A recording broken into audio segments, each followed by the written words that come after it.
When we went to Bohol about a couple of years ago, Bohol is an island in the Philippines, I made a beeline straight for the bakery and ordered just one bread, pan de coco.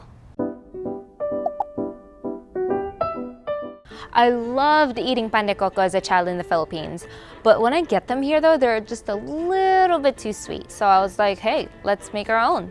Let's start by making a sweet dough in our KitchenAid mixer, link in the description below if you want your own. Put in 3 cups of all-purpose flour, half a teaspoon of salt, 3 tablespoons of sugar. I'm using coconut sugar, but you can use any sugar you want, and 2.5 teaspoons of instant yeast. Mix them thoroughly, then add 1/3 of a cup of warm coconut milk or just normal milk. Then you can mix that up and then add 1/4 cup of water. If the dough is still a little bit dry, grab some more warm milk and then add it slowly just until the little bits of flour have come together. Afterwards, add 4 tablespoons of unsalted butter at room temperature. And now you knead this dough on the stand mixer on speed 4 for about 8 to 15 minutes and check it periodically just until your dough passes the window pane test, which means that it stretches out for a little bit before tearing. Once it passes, oil the bowl and allow the dough to rest until doubled in size, which takes about an hour.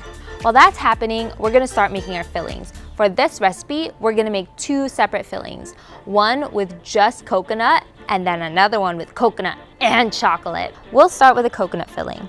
On a saucepan over medium-low heat, heat up 2 tablespoons of coconut oil, 3 tablespoons coconut sugar, and a pinch of salt to amplify the sweetness, and 3/4 of a cup of unsweetened shredded coconut.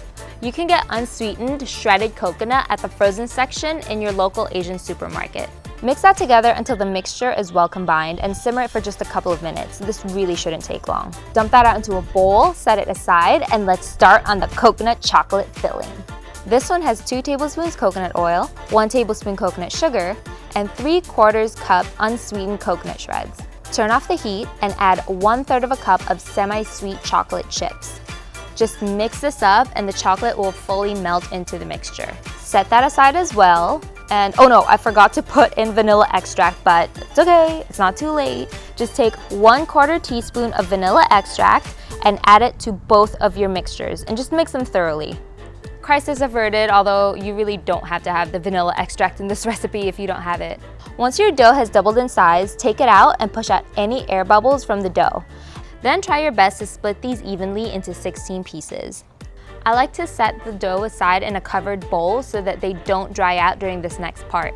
Flatten your dough and then use a rolling pin to stretch out the edges of the dough, making sure the middle is a bit thicker. Place about a tablespoon of filling inside and pinch it closed, making sure the filling does not touch the part of the dough that you're pinching closed, otherwise it will not close. Flip it on the other side and attempt your best to form it into a ball. Then poke a bunch of holes on the top of the dough to allow air to escape from inside the dough so it doesn't come out from the bottom and give you leaky buns, although it really is not the end of the world if that happens. Fill however many of the dough pieces you'd like with this filling, then move on to the chocolate filling. You're gonna do the same exact thing as you did with a normal coconut filling. Now don't overfill the dough either, or else you will get a disaster and it will not pinch closed. Ugh.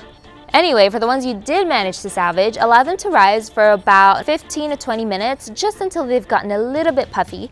Then we'll preheat the oven to 350 degrees Fahrenheit. Whisk an egg and then brush the tops of the buns before placing them in the oven to bake for about 20 to 25 minutes or until the tops are golden brown. Wow! These look and smell amazing coming out of the oven. The best part about this recipe is it's not too sweet, so you can kind of get carried away eating a whole bunch of these. Well, I hope you guys enjoyed that recipe. Again, the link to your possible new best friend, the KitchenAid mixer, is in the description below. Thank you guys so much for watching. Don't forget to subscribe, and I'll see you next week. Bye!